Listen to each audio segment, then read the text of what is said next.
Unpopular opinion time, arachidonic acid is not all bad. How do I know that? So it turns out that some people actually do supplement with arachidonic acid. Who might those people be? They happen to be bodybuilders. And why are they doing it? Because arachidonic acid spurs muscle growth and the regeneration of tissue after exercise. And that's exactly what bodybuilders want. You want to know something funny?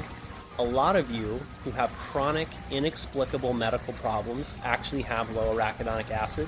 It's leading you to feel terrible all day, not because you have too much inflammation, but because you actually don't have enough arachidonic acid to create the acute inflammation needed to resolve a chronic problem, which is why I will not infrequently recommend a higher arachidonic acid diet. To find out if you need arachidonic acid, we need to check your red blood cell fatty acid levels, which you can do by applying for a consult with me through the link in my bio. Thanks for watching. Don't forget to like, share, comment, subscribe. Have a great day.